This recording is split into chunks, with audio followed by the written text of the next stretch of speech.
Maintenant, sans plus tarder, nous verrons le lancement du programme. Vous allez double-cliquer sur l'icône, cocher Accept the License Agreement, Proceed, et le programme se lance.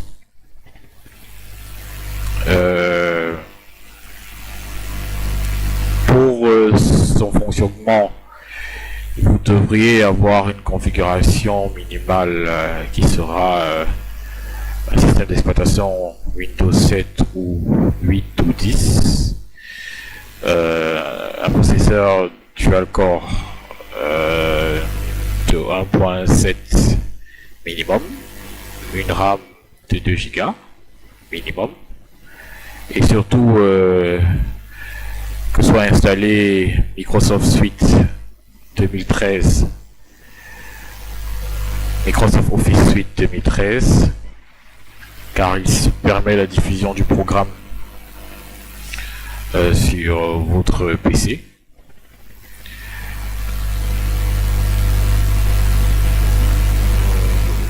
Et vous donne accès justement aux différentes fonctionnalités du programme. Nous avons pu ouvrir le programme TSF OADA système normal, tel que vous le voyez ici. C'est le menu. Vous pouvez avoir accès à la barre de menu là. Vous aurez droit aux différentes icônes d'accès aux étapes, aux états. Ici, le menu qui vous donne accès au menu principal. Là, vous avez le bouton initialisation qui, lui, vous donne la possibilité d'avoir accès à la fenêtre des renseignements de l'entité. Donc ici, vous pourrez mettre le nom, la raison sociale de l'entreprise. Je vais peut-être créer un nom. Je vais appeler MSC. Je mettrai le numéro de contribuable, le cycle, le numéro de registre de commerce, l'adresse. Nous allons dire immeuble Fincop. Voilà.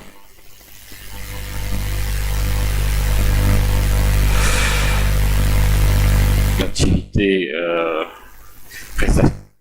prestation de service.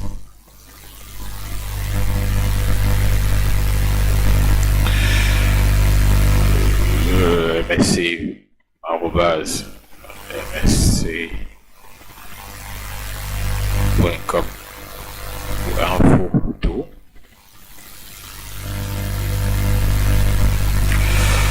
$237 31 45 000 $. Ici, en complément, vous pouvez mettre les différents codes disponibles au niveau de la note 36, qui sont les codes d'identification en fonction de l'activité selon OADA. Le nom du signataire des états financiers, vous allez mettre Monsieur Futso, qui est le directeur général. Et lorsque vous cliquez sur valider, on vous demande, voulez-vous vraiment initialiser cette liasse, car le contenu de la balance sera supprimé. Celui-ci permettra de vider tous les états. Et va inscrire ces informations générales sur la fiche de renseignement et sur les différentes pages des états, des notes de l'alias. Nous allons vérifier au niveau de la fiche R1 qui est la fiche de renseignement. Vous verrez MSC, le numéro de contribuable, les autres informations, MSC désignation d'entreprise, mot de téléphone, mail, etc. Le nom du signataire, l'activité qui est prestation de service. Vous pourriez aussi manuellement effectuer des modifications sur cette fiche, sur la fiche R2 aussi, et la fiche R3, qui sont des fiches de renseignement. La fiche R4, qui est la fiche de sélection des différentes notes applicables dans le cadre de votre activité. Elle sert aussi de fiche d'impression, parce que lorsque vous sélectionnez une note et que vous cliquez ici sur imprimer, vous pourrez juste imprimer les notes qui ont été cochées à applicables. Nous revenons au niveau du menu et allons essayer d'intégrer une balance. Lors de l'installation du programme, vous avez un dossier DSF Pro 18 où vous aurez le manuel d'utilisation, l'application et 2 balances tests qui sont des balances du guide OHADA révisé. La balance doit être sous un format Excel et doit se présenter sous cette forme. Ça doit être une balance à 6 colonnes avec les 8 colonnes qui sont le numéro de compte, l'intitulé du compte, les soldes d'ouverture débit-crédit, mouvement débit-crédit et le solde de clôture débit-crédit. Votre premier compte doit commencer à partir de la ligne 13 et le format des nombres doit être le format nombre sans décimale et avec l'utilisation de séparateur de midi. Lorsque vous aurez votre balance inscrite dans un fichier Excel sous ce format, vous pourrez l'intégrer dans le programme. Lorsque vous cliquez sur l'intégration balance N, souhaitez-vous vraiment intégrer une balance N, une nouvelle balance N, vous cliquez sur oui. Vous pourrez sélectionner cette balance dans le dossier que vous avez créé par vous-même. Mais dans le cas d'espèce, je vais aller dans le dossier DSF Pro. Je vais sélectionner cette balance qui sera ma balance N. Soit je double-clique et le logiciel récupère les données. Il me dit balance intégrée correctement. OK. Là, vous verrez que le logiciel a fait un premier contrôle qui est le contrôle de l'équilibre de la balance. S'il y a un problème d'équilibre au niveau des totaux, il vous présentera l'écart. Et la particularité du programme, c'est que vous pourrez directement sur ce tableau effectuer les modifications en cas d'erreur ou de problème. Je reviendrai au niveau du menu. Je clique sur intégration de la balance N-1, oui. Je sélectionne la balance N-1. Le programme code les données. Et là j'ai la balance N-1. Une fois de plus, le contrôle des écarts est effectué et il n'y a pas d'écart. Je peux justement avoir accès automatiquement aux différents états, aux liasses et aux différentes notes. Je peux arriver au niveau du bilan, automatiquement monté par le programme parce qu'il justement il récupère les données de la balance. Un contrôle est effectué dès l'importation de la balance, un contrôle de cohérence. Ce contrôle permet de vérifier les différents totaux, bilan actif, bilan passif, résultat et flux de trésorerie, tableau de flux de trésorerie. Et dans le cas d'espèce, tous les états ont été montés proprement.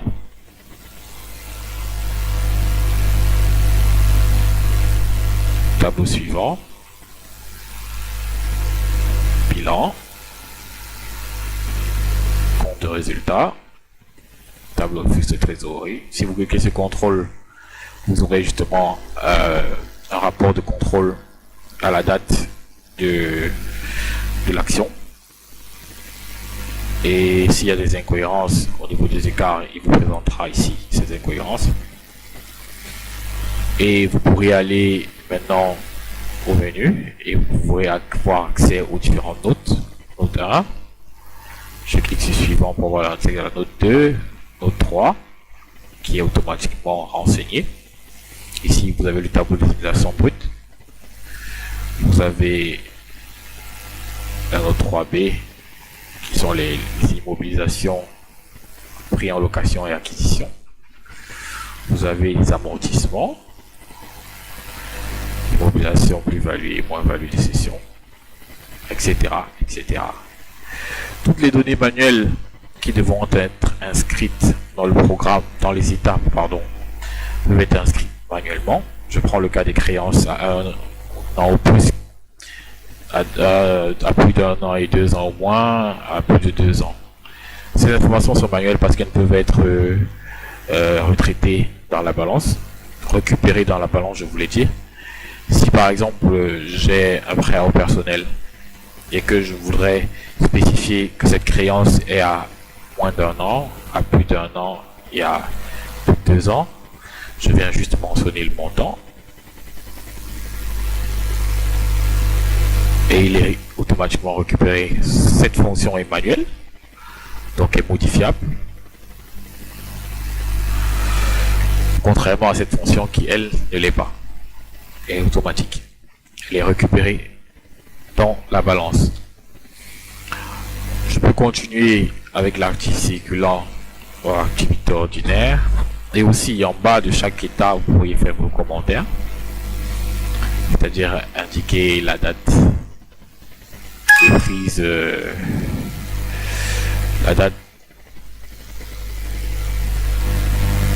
prise d'inventaire faisant le commentaire.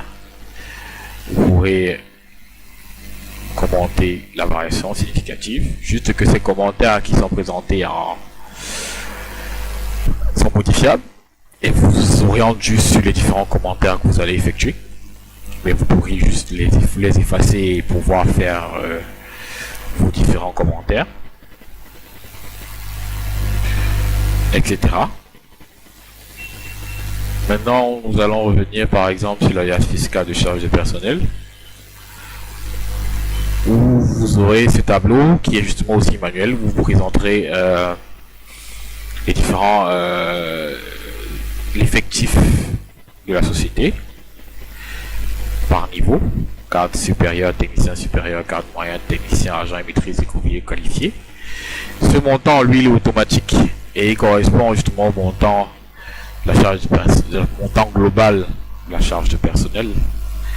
Et lorsque vous ferez vos retraitements, il devrait justement pouvoir vous donner ce montant au final. Parce que si je reviens ici, voici le total des charges de personnel. Et le tableau suivant est un traitement manuel. Vous pourriez mettre le nombre des cadres, par exemple, nationaux. Ça fait 2. Les 2 supérieurs, etc. Les montants de la masse, les montants de la masse salariale pour les nationaux. Et automatiquement vous aurez droit à un retraitement. Si par exemple je mets 150 millions, non, 15 millions ici, vous avez un total là de 15 millions. Et vous devriez vous assurer que le reste soit présenté au niveau des nationaux féminins pour pouvoir avoir le montant de 218 millions. Ceci est un exemple. Maintenant, au niveau du menu, le Cameroun, nous avons les états de liquidation fiscale, qui ici sont le tableau qui ici est présenté par les différents tableaux de liquidation. Le tableau de passage du résultat comptable avant impôt au résultat fiscal. Vous verrez que les montants sont automatiques. Au niveau du bénéfice net, le montant est spécifié. Le calcul aussi l'est aussi. Manuellement, vous pourrez intégrer manuellement vos réintégrations et vos déductions. Et le traitement traitement sera fait. Par exemple, ici, si je mets 15 millions, 1,5 million, il effectue automatiquement le calcul. Et vous avez ici le montant qui est changé et le principal de l'impôt qu'il est aussi. Et si je fasse le montant, qu'est-ce que je fais? Oui, si je fasse le montant manuel là, il change. Prochain tableau, qui est le tableau de détermination de l'impôt sur le résultat, il est pareil.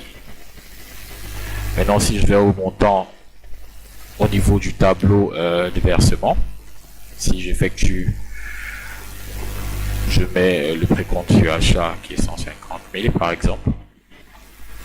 Je reviens sur le tableau, là l'avance, la compte versée 150 000 est spécifié. Et le calcul du net à payer aussi est mentionné.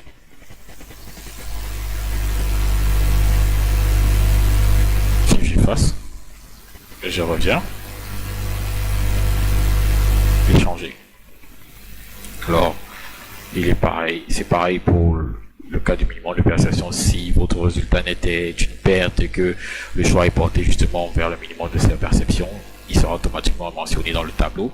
Et aussi les avances, les comptes versés aussi. Et pour la TVA aussi, les retraitements manuels sont possibles. Et c'est à vous de mentionner toutes ces informations. Donc en clair, ceci est la présentation de l'utilisation du programme. Vous avez la possibilité de sauvegarder votre travail en cliquant sur sauvegarde. Cette sauvegarde vous permettra d'avoir accès aux fichiers de sauvegarde avec la dénomination de l'entreprise dans le dossier DSF Pro.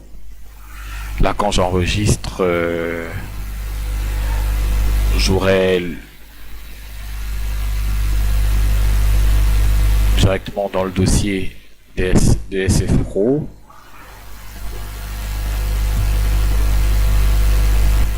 la sauvegarde ici au nom de l'entreprise qui est MSC.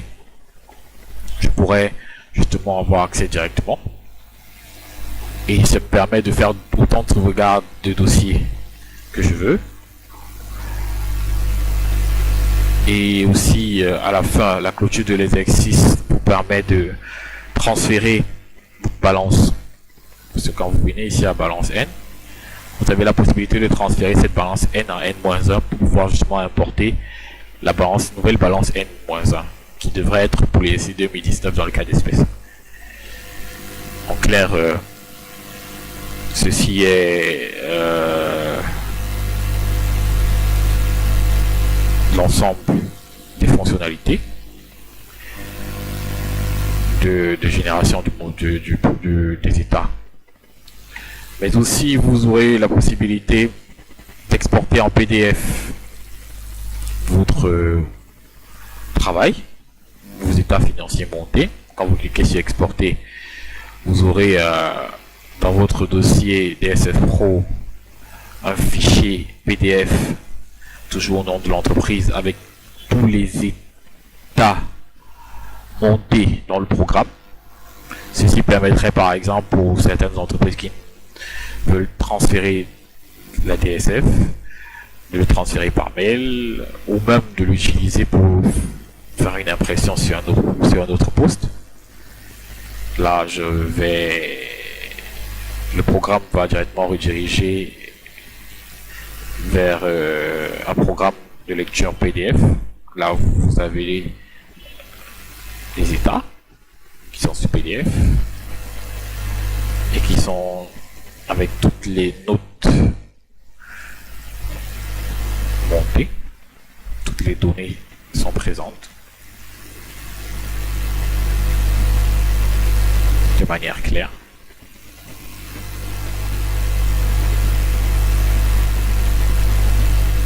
Et comme je vous l'avais spécifié, si vous effectuez des commentaires, même ces commentaires sont spécifiés clairement. Alors, j'espère que cette vidéo vous a plu et que elle vous a permis d'avoir un certain aperçu du fonctionnement notre programme.